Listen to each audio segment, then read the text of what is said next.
invité, on a un écrivain. Alors lui a une formation atypique. Il sort de l'université de Babzouar. Il a enseigné d'ailleurs à Babzouar. Il est docteur en mathématiques. J'en dis pas plus parce que c'est bien plus long. Actuellement, il est enseignant en France. À son actif, plusieurs ouvrages, une quinzaine si je me trompe pas. En tout cas, il a signé pas mal de livres. Le dernier paru chez Fayard, Tu ne mourras plus. Demain, il se dévoile, il se met à nu, il raconte sa vie. Il s'appelle en tout cas Anouar Ben Malek. Et il a rendu hommage dans ce dernier roman chez Fayard. Anouar Ben Malek ce soir. Bienvenue à vous. Merci. Il aime les huîtres, lui. Je crois qu'on ne peut rien garder secret ici. Et en plus de ça, il est petit-fils d'une grand-mère qui était trapéziste. Ah oui, oui. Là, toutes les grand-mères sont extraordinaires. Oui. La mienne avait un truc de plus, elle était trapéziste. Et quand vous avez une grand-mère qui vole pour de vrai, ça vous forge une enfance de romancier. Et trapéziste dans un cirque, ça vaudrait le dire surtout. Ah oui, un vrai cirque avec de vrais lions, un vrai de vrai. En tout cas, ce soir, on va revisiter vos parcours et puis... Monsieur, je rappelle, l'intellectuel là qui passe toujours danser dans l'air et qui donne des conseils sur l'Algérie, c'est monsieur, oui, Bimalek, voilà. Ah, c'est pas moi. C'est pas lui. La voix. Non, j'ai entendu même que sa grand-mère était trapéziste et tout ça, c'est de la mythomanie. Ouais. Wallah, ça. Je vous assure que c'est vrai. Allah ibarak, hein. Bon, vous lui coupez le son parce qu'il faudrait la faire dormir un peu.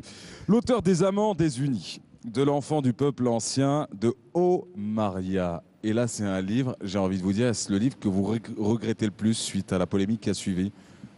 Ah, quand ce livre est paru, j'ai été le premier surpris par l'ampleur, pas seulement une polémique, je veux dire, c'était d'une telle vilainie d'ailleurs. Un grand journal algérien avait sur la première page, avait écrit Anouar Ben Malek, écrivain algérien, entre parenthèses d'origine dans la mer est marocaine. Sur les traces C'était la prévision qui allait changer le monde, c'est un peu ça. Sur les traces de Benoît XVI et de Salman Rushdie, s'attaque à la religion musulmane, etc., etc. Et puis l'article se terminait qu'ils ne s'attendent pas à ne pas en payer le prix. Oui. Et moi j'avais été stupéfait parce que ce livre-là parlait des morisques. Alors les morisques c'est quoi? Bon, très rapidement, ce sont ces musulmans d'Espagne qui vont être obligés de se convertir et qui conservent leur foi musulmane à l'intérieur d'eux-mêmes. Oui. Alors l'époque est très violente. Les chrétiens évidemment disent pique-pendre des musulmans, les musulmans la même chose. Et puis ça se termine par, au fond, la première grande déportation organisée par un État. Oui. Les morisques sont expulsés vers l'Afrique, dans des conditions terribles d'ailleurs.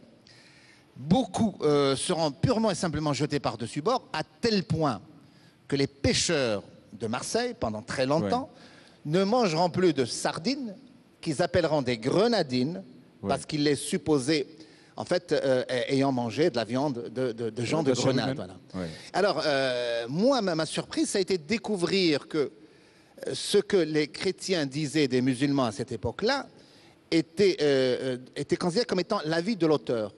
Et alors je me suis retrouvé avec vraiment, il y a eu une fétoire, je veux dire, disant à me couper la tête, etc., etc. La police française nous a demandé de quitter la maison.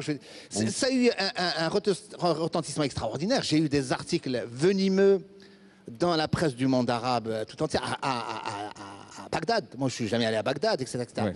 Et donc voilà, ça a été pour moi une espèce de stupéfaction de voir à quel point au lieu d'un débat littéraire, etc., ça se transformait en insulte. Oui. Et l'insulte qui comptait à l'époque, c'était l'insulte visant à vous faire du mal. Et surtout, à l'époque, je veux dire, à vous tuer ou quelque chose de ce genre-là. Et nous y reviendrons parce qu'on reviendra aussi sur cette demande que vous avez émise auprès du gouvernement espagnol en leur demandant de reconnaître la déportation des Maurices comme ils l'ont fait et au même titre que ce qui a été fait pour les Juifs. Ça a eu bouté la réaction. Non, je voulais juste savoir si ça s'est calmé depuis. Oui, hein, j'espère. Vous savez, certainement on se résigne. Parce qu'il suffit simplement de taper sur Google mon nom et vous avez la photo en arabe. Je veux dire, mais bon, à un certain moment vous dites, bon, advienne que pourra. Parce que à un certain moment vous êtes tenté de vous dire, mais je ne parlerai plus jamais du monde arabe. Et puis vous vous dites, est-ce qu'ils auront gagné? C'est-à-dire, ils ont gagné même dans ma tête. Et après, vous vous dites, moi, juste après Omaria, Ouais. donc j'avais juré de ne plus parler du monde arabe. Et Et après j'avais commencé un roman sur les bonobos, d'ailleurs. Et puis la colère m'est revenue en disant, eh bien, vous voulez que je ne parle Oui. plus du monde arabe, alors je parlerai de l'Algérie. Et j'ai écrit le Rapt sur, Ouais. justement... Vous avez écrit le Rapt, vous avez écrit aussi ce dernier roman, Tu ne mourras plus demain, paru chez Fayard, un message ultime d'amour à une maman qui n'est plus. Le premier à rentrer et à monter sur le fauteuil, en tout cas, ce sera Anouar Belmalek. On y va. Anouar Belmalek, bonsoir. bonsoir. Comment ça va bien? Pour le moment, ça va. Je Ça ne sais va pas si à la fin de l'interrogatoire, je serai dans le même état. Non, ça va bien se passer, je pense. J'espère juste que vous n'avez rien à vous reprocher. Parce que Si, la voix l'aura qui- sûrement. Qui n'a pas Qui quelque chose à se reprocher? Qui n'a pas quelque chose à se reprocher? Alors, l'auteur des Amants désunis, de l'enfant du peuple ancien, de Omaria, du Rapt, vous vous dévoilez en tout cas dans ce nouveau roman, intitulé Tu ne mourras plus jamais, paru aux éditions Fayard. Première petite question, bateau d'ailleurs.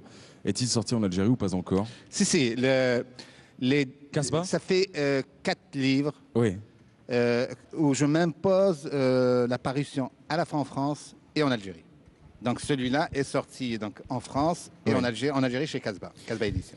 Alors, un livre, un roman, une autobiographie, vous en pensez quoi? Autobiographie ou roman tout court? En fait, vous m'auriez dit que j'allais écrire ce livre-là, je crois que j'aurais été le premier étonné. Oui. Et en fait, ce livre-là m'a paru une nécessité juste après la mort de ma mère. Oui. Et c'est d'une certaine manière un moyen de lui rendre hommage, mais aussi de discuter, de dire les choses que je n'avais pas eu le temps de dire. Nous autres en Algérie, je veux dire, probablement beaucoup de Méditerranéens sont dans ce cas-là, il y a une espèce de pudeur qui empêche de Ouais. dire aux gens qu'on aime, qu'on les aime. Et il est toujours trop tard. Oui. C'est après qu'on éprouve ce genre de regret de ne pas avoir dit à ceux qu'on aimait, qu'on les aimait, etc. Et pour ma mère, j'ai éprouvé en fait ce regret où il n'y a pas de réparation. Et en tout cas, on va en parler, hein, parce que dans cet ouvrage-là, on dit que c'est le livre qui vous a le plus rapproché de vos lecteurs, j'allais dire de votre lectorat. Ouais, ça peut être le cas aussi. C'est-à-dire qu'il y a toujours eu beaucoup de distance à travers vos ouvrages. C'était soit un peu trop romanesque, soit purement fiction.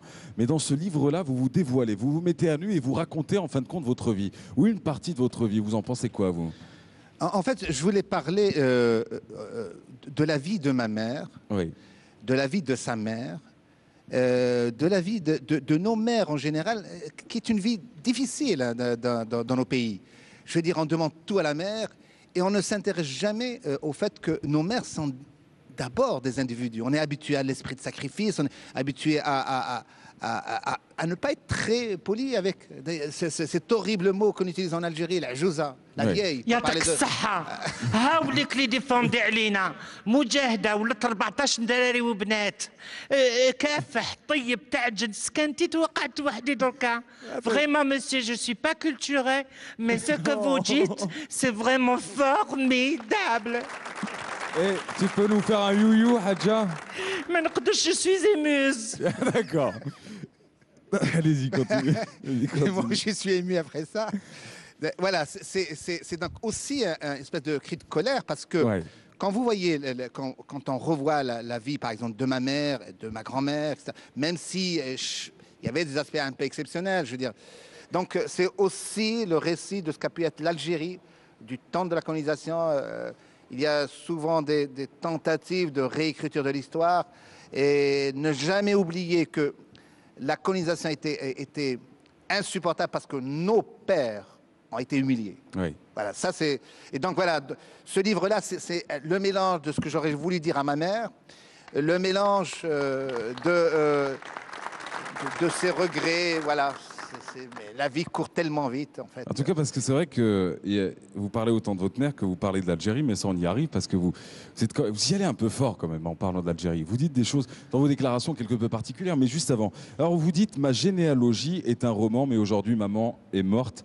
Et le seul roman que j'aurais aimé écrire est celui-ci. » pour manifester l'amour que je ne lui ai pas assez relaté ou re-raconté ou confirmé ou redit. En fin de compte, on pourrait paraphraser comme on voudrait, on pourrait pas dire, en fin de compte, cette déception de l'avoir partir et en fin de compte, vous avez le regret de vous dire, je l'ai pas assez dit en fin de compte, je lui ai pas assez dit je t'aime. C'est ce que vous pensez aujourd'hui encore? Ah oui, oui, oui. Et je me rends compte, je me rappelle ces moments stupides où, par exemple, je me dis, je vais téléphoner à ma mère et puis on se dit, on a toujours le temps. Oui, Et puis on n'a jamais le temps. Quand votre mère meurt, elle meurt une fois pour toutes. oui. Et là, je le dis d'ailleurs au public qui est là, n'oubliez pas de dire à votre mère que vous l'aimez. Ne soyez pas de ces gars-là qui pensent que non, nous sommes des hommes, etc. Et on ne doit pas dire aux gens qu'on les aime. Si, voilà, Il y a une forme de machisme dans notre société. Ah oui, oui. De pudeur, de fausse pudeur. en fait. De la Pudeur il y a en même maladroite. temps de la pudeur et de l'impudeur. Ouais.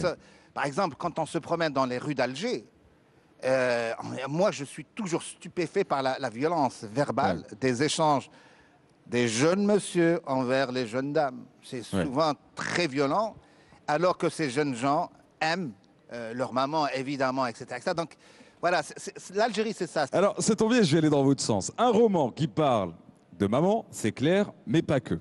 Car l'Algérie est là.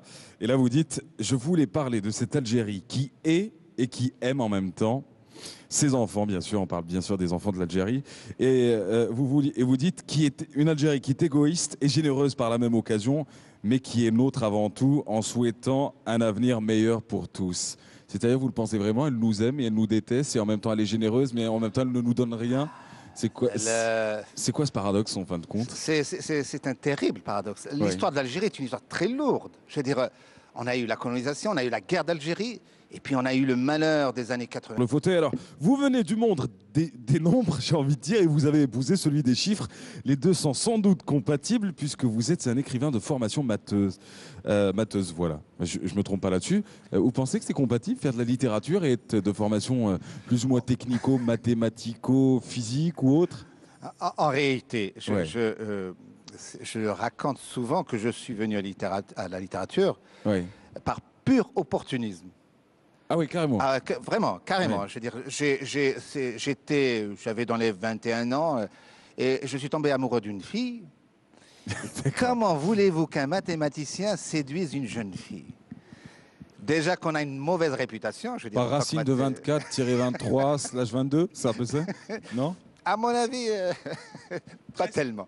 Et donc j'ai commencé comme beaucoup de gens dans cette situation, je veux dire, qui peut être maladive d'ailleurs, parfois, par écrire des poèmes, de mauvais poèmes, en moins mauvaises nouvelles. Après, bon, j'ai commencé à écrire des romans, mais donc je vous l'assure, je n'étais pas destiné à devenir un écrivain. Pour moi, la science était tout. Je veux dire, et la pointe ultime, c'était les mathématiques. Voilà, l'amour, donc, elle m'a fait changer Et cette femme-là, qu'est-ce qu'elle devient en fin de compte? Elle est ou elle n'est plus? No comment. No comment. Il est marié, parce que tu vas lui poser des problèmes avec sa compagne, avec sa femme. Pardon, Mahrez, c'est juste on a quelqu'un au standard qui voudrait parler avec Monsieur Ben Melek, c'est possible? Ça, on y va. Bonsoir. Bonsoir. Très heureux de vous voir sur un plateau de télévision. C'est très rare hein, en Algérie. J'ai beaucoup lu le Rapt.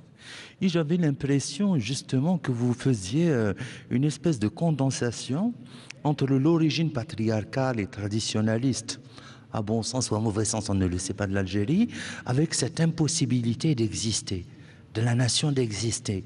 Et j'ai été bouffé par ce livre et je me suis dit comment il n'a pas été censuré. C'est quoi? Il y a de la magie voilà. Et précisément que vous n'avez pas de nègre comme certains autres écrivains. Hein, c'est ce qu'on dit, hein, c'est des supputations. Je vous remercie. Continuez dans ce sens-là et écrivez-nous des choses.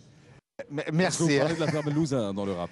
Oui, alors le Rapt, je dois dire vraiment que c'est le chagrin de ma mère parce qu'il y avait eu un kidnapping, un vrai, dans le quartier où elle habitait. Un kidnapping un peu semblable à ce qui s'est passé à Constantine. Et du chagrin, colère de ma mère, j'en ai tiré en fait un livre où je mêle cette histoire de Rapt quotidienne avec un événement terrible pendant la guerre de libération, les événements de Melouz. C'est parce que j'aime ce pays que ce pays me met en colère. C'est parce que ce pays m'est cher que je ne supporte pas que le combat pour lequel des gens sont morts pendant la guerre de libération ait été parfois fourvoyé.